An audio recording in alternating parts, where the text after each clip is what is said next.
Hi, I'm Jim. This is my story.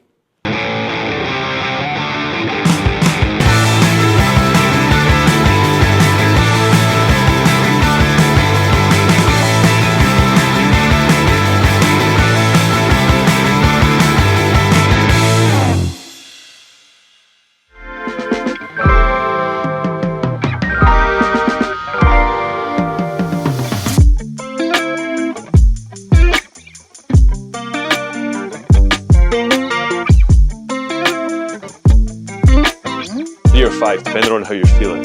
And then once we kind of get some weight on the bar, we will just start chatting, just so it kind of gets us moving, gets us warm.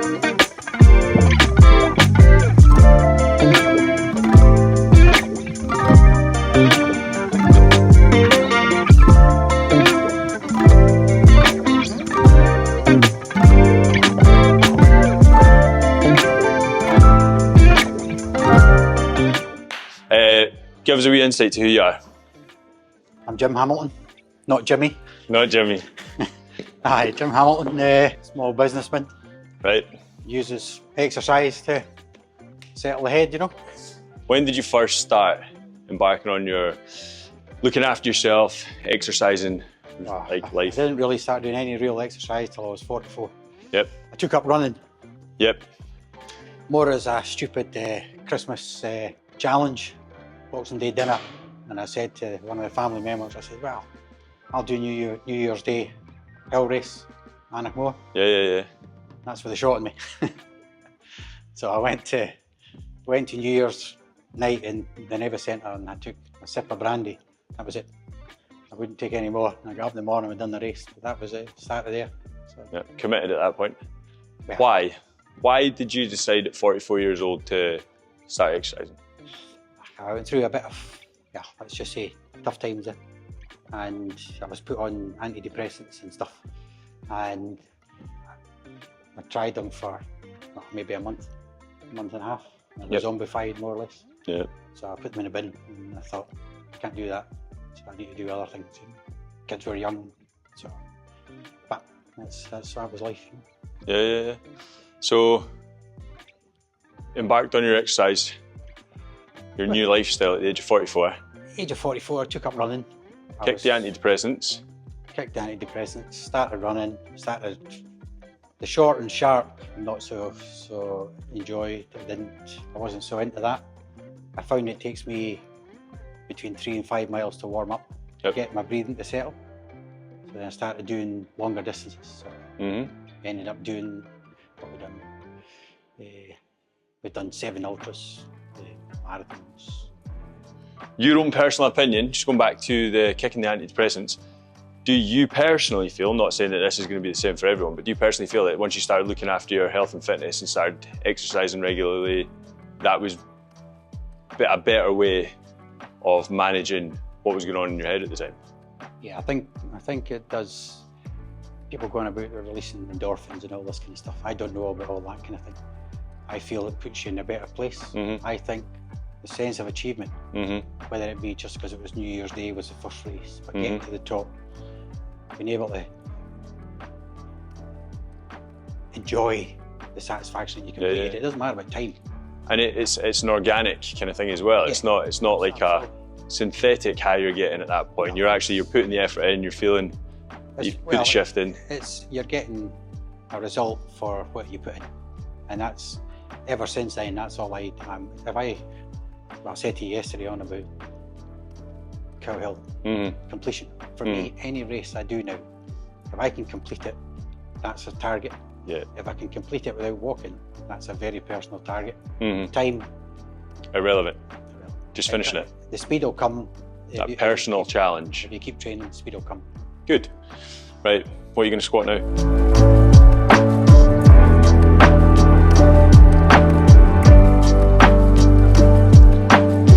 Good, up, reset at the top.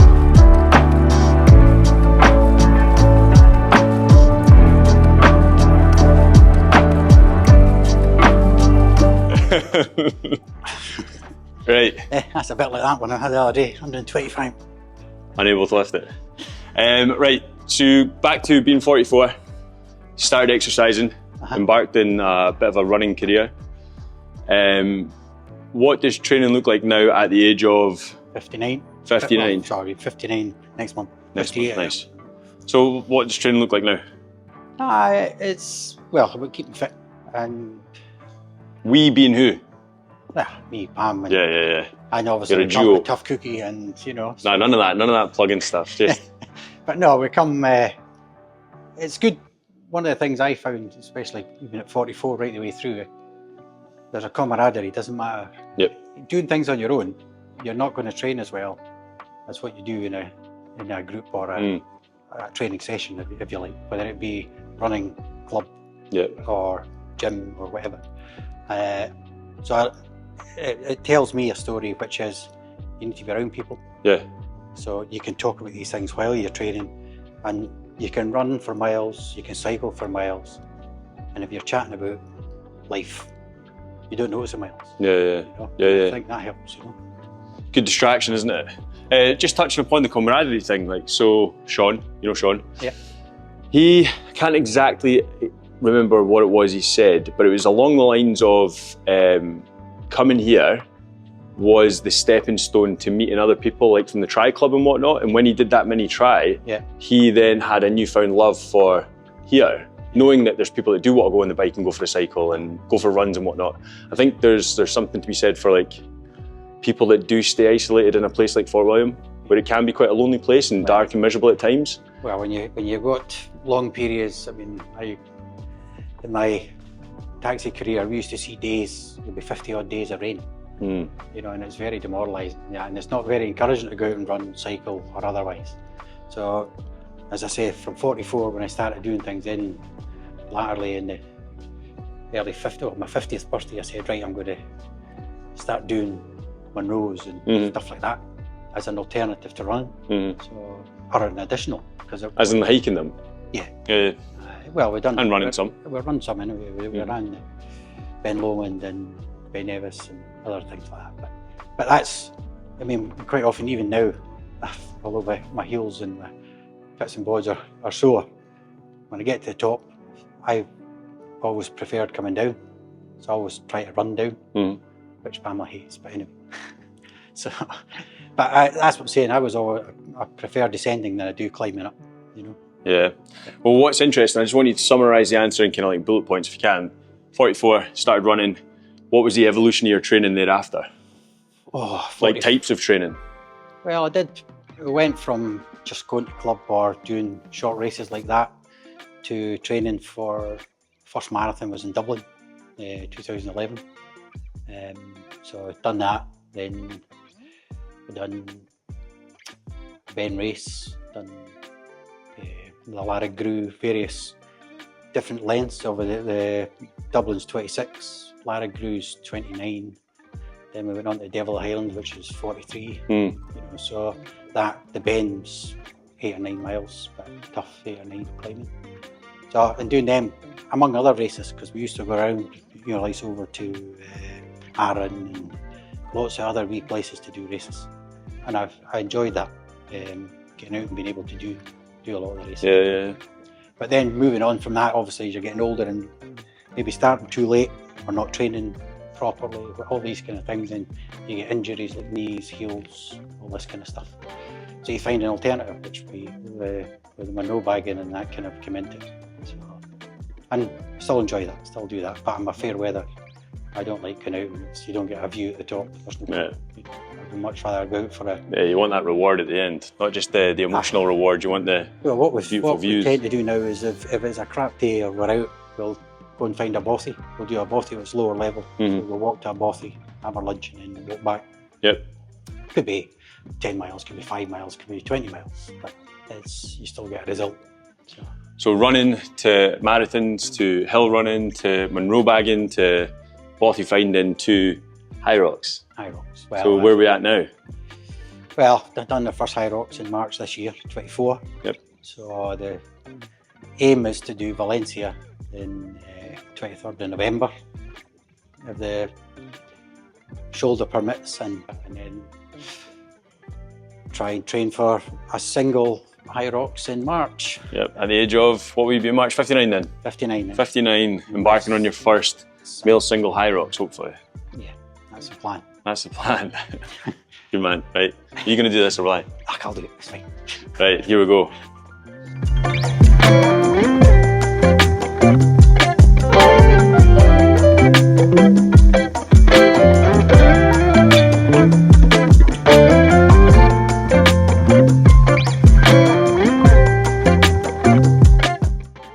This is why I give tempos. Because there's something like, I say the word sexy, not from a sexy point of view, but if you go into a gym, right, you and Pamela go to like Valencia and say you want to do a training session pre or post High Rocks, whatever it may be. You're in this gym-based environment and you're not familiar with it. You walk up to an exercise, you're confident, and you're doing it with really good tempo, with impeccable form. But it might be a lighter weight than the biggest guy in the room. He's gonna look over at you and everyone else is gonna look at you going, fucking, he knows what he's doing. Because people just throw bars in their back and just like drop down, stand up, drop down, stand up, and they unfortunately get a good career out of it. Like their training career can go on for years having really shit form, but a tremendous weight, so people look up to it. So I'd rather do 50% of what the strongest guy's doing and fucking look like I'm really doing it properly. Well, that's what coaching I think is important. Yeah. Because as you say, you can send me a list through or whatever. Jim, do this, do that, whatever. Some of the things I might never have heard of. And you can Google it. But there'll be bits I come in and I'm going, you know. Yep. And then, you know, you might say, you watch me in the camera and you say, nah, but Jim, you're I don't say it like that. Your belly's out, this is out, and that's out, you know. Breathe in, Jim. Well, there you go. That's my point, you know, is sometimes it's good if you could say, right, Jonathan, I'm going to be doing this. Yeah. Look at it. What do you think? Yeah, no, I think there's something to be said for just like slowing things down, owning it, being aware. Awareness is key. Being aware of like what's happening, how you're actually controlling your body to do something while lifting a respectable load as well. Well, one of my biggest issues at the moment is, you were on about it there, I forget to tense. Aye. Right, I forget to do that. That first trip with your back squat, you went, and I was like, oh shit, he's gonna go now. And then I heard the next deep breath in, and I was like, thank God. No, but that's what I do. I forget to do that, tensing up everything, you know, try and get the core evolved rather than... Brace, brace, brace. For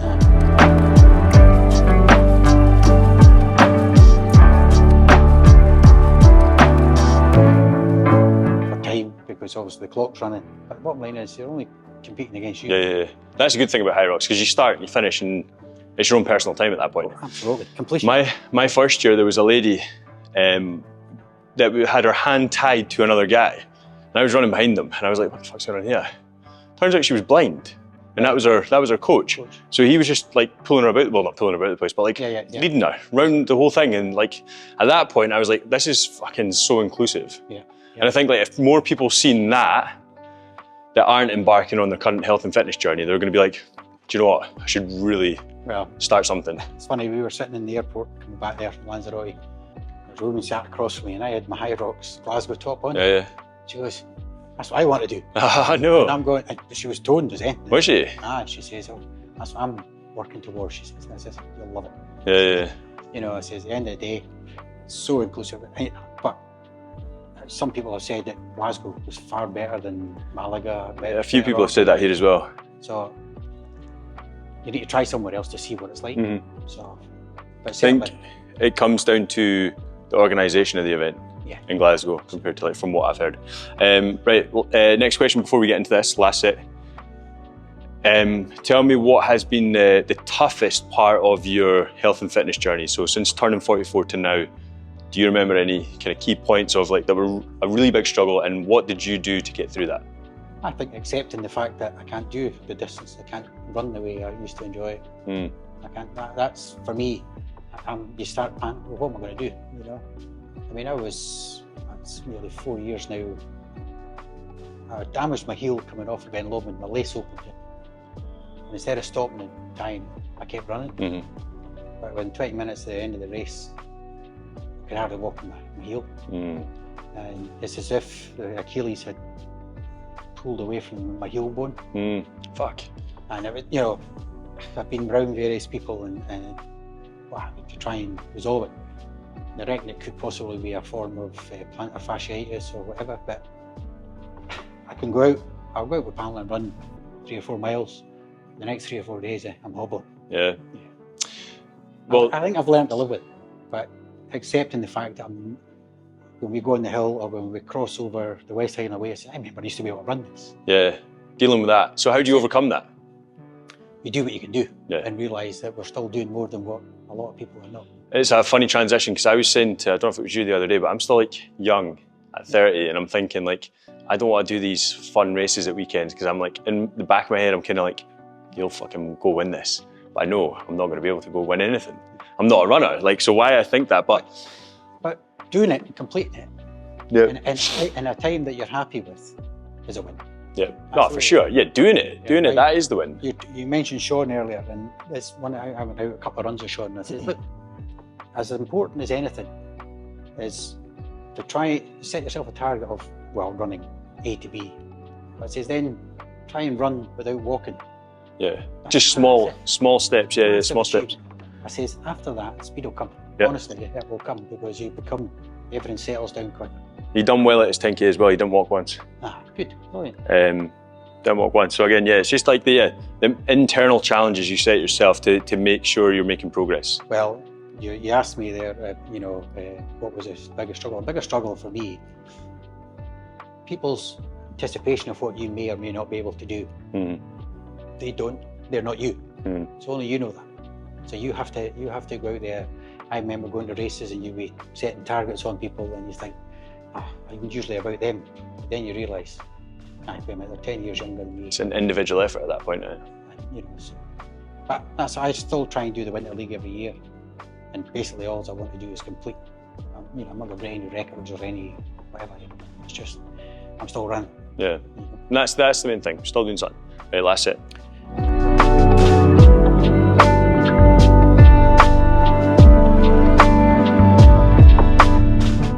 Training's different for you now, in the sense where you're still doing running, less of it though.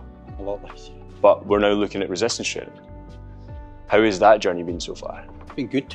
Because one of the things I was conscious of putting on a bit of weight, but not that I've ever really been fat, but you become conscious of it. Yep.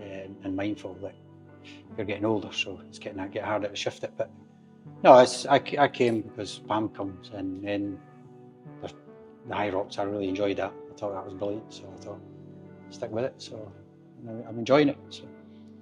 If you can remember, I don't know if I can remember. Obviously, you're doing online coaching.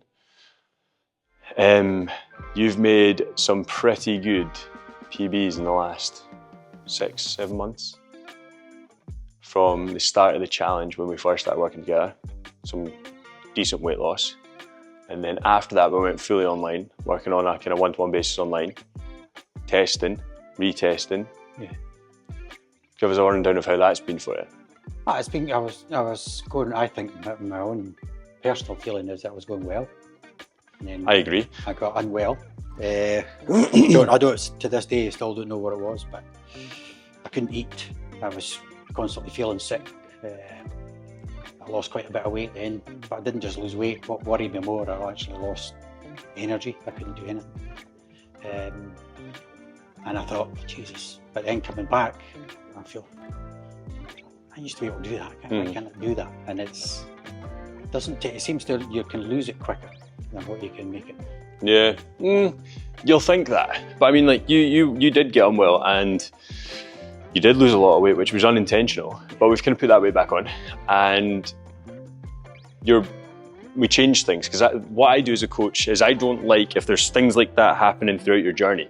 The last thing I'm going to do is, right, let's get back to where we were at. Yeah. I'd actually give it a facelift so you don't compare, because we're bad for that. Like, you'll come in and you'll do like, all right, okay, back squats, this is what I've done last time. You've just been ill for 2 weeks. You've lost, I think you lost like 3-4 kilos. You're not going to come back, so we change things. But anyway, back to like, how do you feel things have been since starting resistance training? Yeah, it's good. It's good. Other than, well, my stupidity in trying to lift that bar, which has done my shoulders back. What is the resistance training? Give us a brief summary of what's different between what he was doing to this resistance training. Well, question to Jonathan as well, maybe. Oh, is it? Okay, I'm just kind of looking at Jim like, come on, Jim. Well, I'm saying I reckon there's a lot more strength stuff.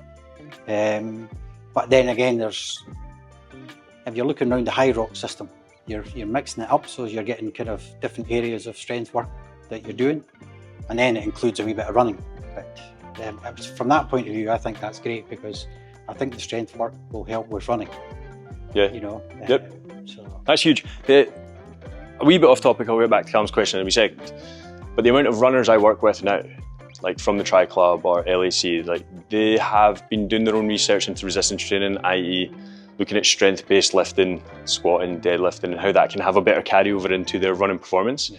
And more people are doing that, and you're absolutely right, like strength training will have a carryover into your overall performance, whether it be fucking bowling, swimming, running, like, climbing, like all these things. What's Jim's resistance training been looking like? So we established baseline strength, baseline fitness. We knew we were training towards high rocks, so there was always like high rocks elements to it, whether it be performing some of the movements under fatigue, or whether it be like a high rock simulation or certain elements of it as a simulation, or just threshold kind of training where you're go at a high heart rate, high work rate for a sustained period of time. Up until recently, deadlifting, squatting, pressing, that's kind of now rehab more than anything. And accessory work, so looking at like how the accessory work can carry over into the strength-based movements, but also from a body composition point of view. And if you don't mind me saying, his photos are looking good as well. You're carrying yourself better, you've got better posture, you've got less of a gut, you're looking good. Breathe in. working. So how have you found the transition from becoming addicted to running? Quite a strong word, but I mean, like, you became a runner at 44 and you ran quite avidly until recently, injuries and whatnot, but you've now had to transition into resistance training. Do you see the similarities between the two, where you're like chasing some form of progression? You're not just going out to run willy-nilly, do you know what I mean? If you're serious about running, you're trying to be progressive, but you're breaking it down into short runs, tempo runs, long runs at different paces, different intensities. You mix it up, but that's why I enjoy doing, say, well, like you're doing group sessions and stuff like Saturdays and stuff like that. I enjoy that because, one, if you're paired up with somebody else, because you feel that you have to push that bit more, but also they're bringing you on, and I think that helps. As I said earlier, I don't think doing stuff on your own, you don't train the same way as you're doing with others, you know. That camaraderie is huge. Yeah. So we are pack animals. Like we don't want to be sitting in a room by ourselves training or watching TV. So it's always nice to have your partner with you or your friends with you, or training in an environment where everyone's on the same kind of energy level. There's nothing better than the Saturday sessions. You're insinuating I was a hermit. addictive runner, but I suppose what's taken over from that now is trying to achieve things like the High Rocks or Battle for Cancer or stuff like that. Wee events like that where you're doing multidiscipline in a group or with a partner or whatever. I think that for me, that's what I'm working towards. That's what I know I can't do the runs the way I used to enjoy them. Yep. It's not the same, you know. So I suppose that's my new thing, is to do these kind of things. Last one then is, what advice would you give someone that's in their 40s or 50s that's maybe never done anything like running or gym training or anything like that? Like, it can be as simple or as complex as you want to make it, but what advice would you give someone that's never really done anything in the way of activity before, that's at that age?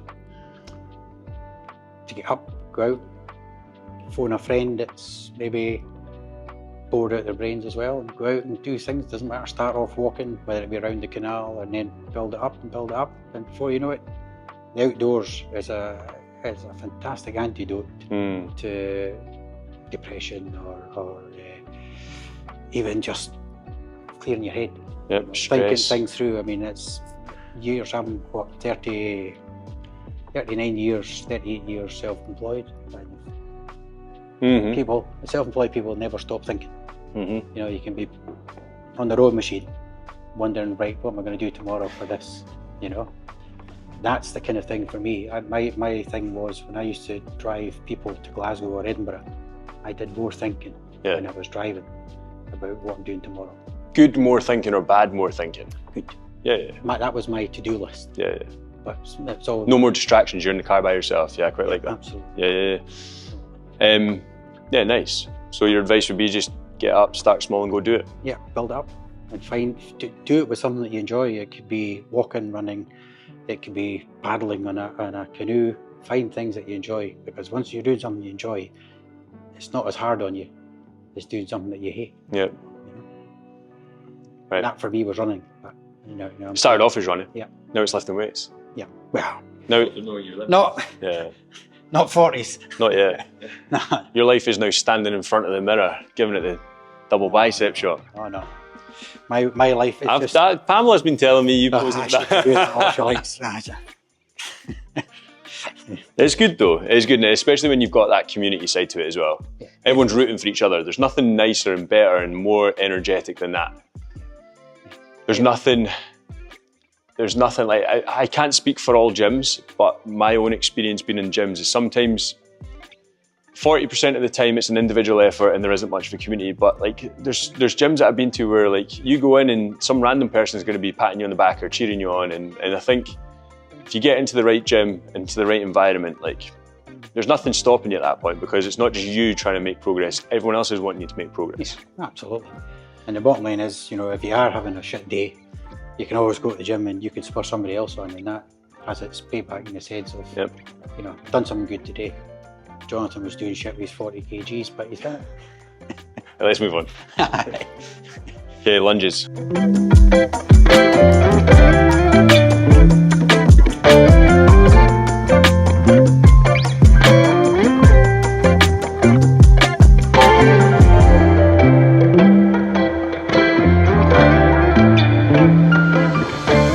Back to the start of the conversation we were having. 44, was on antidepressants. Figured out that you went out running, it actually helped, so you binned antidepressants. How much of an impact has exercise had on your mental health from then to now? Oh, it's been brilliant. I don't know about endorphins and all these kind of things, but I know for a fact the feel-good factor, the achievement of doing something, first or last doesn't matter. Yeah. At the end of the day, you've been out, you've done something. That element of discipline as well. And whether it be a race that's on Sunday, in your head you'll be working towards that days, weeks in advance. Mm-hmm. And as I say, just completing it, that's important. And completing it is an achievement, regardless of times or placements, So, positive impact on your mental health. Definitely, absolutely. Probably the best thing. I would reckon it was the best thing. You can ask the wife and the kids. Probably the best thing I did, Nice. Because you do get in some very dark places. Yep. And just to finish on that then, I suppose like little things like going out running, I've experienced this myself, like where you do go for a longer distance run, and there's an element of niceness is not the word to use, but I'll use it as like when you are going through that tough time, there's an element of like you sometimes need to be left alone with them thoughts. Yeah. Not around other noises and distractions, but go out. You need to find your way through it. Yeah. Or over it, or as the kids used to say in the storybook, you can't go over it or under it, you've got to, go through it. Yeah, exactly. I actually was speaking to someone earlier on, and I was talking about like how just sometimes projecting your thoughts and emotions out into the world helps you declutter them a little bit better as well. Yeah. So having a wife or kids or like peers that you can speak to, or someone in the gym you can just network with. Sometimes they might not even be able to help, but actually vocalising. Yeah, but just listen. It's a sounding board, they can either speak or they can absorb what you're saying. Yep. But not necessarily come up with anything that's, the simple fact is you've offloaded it, if you like. Yeah, and you definitely make more sense of it at that point as well. Well, that's right. And if you're out, whether you be running or whether you be lifting weights, if there's an aggression bit there or a bit that's really tough, you'll either try and lift more or you'll run faster. Yeah. Right, bonus question then. What do you prefer, running or resistance training? Running. Oh, you dick. Possibly, but I reckon, well, here we are, 44, I'm 50, so 14, 15 years later. Mm-hmm. If I had done a bit of this resistance training while I was running, I might have been a better runner. I might have run a bit better than what I did. Yeah. But the bottom line is we are here where we are. And there's a lot of people that can't run, don't do gym, nothing. And I think, well, I'm doing some more than others. Yep. Well, thank you for a very honest and it's just positive conversation. No problem. Thank you. Yeah. Well done. Well done. Let's keep it going. Cheers, Jimmy boy. Actually, you just pulled my collar. That's the old shoulder out Thank again. you.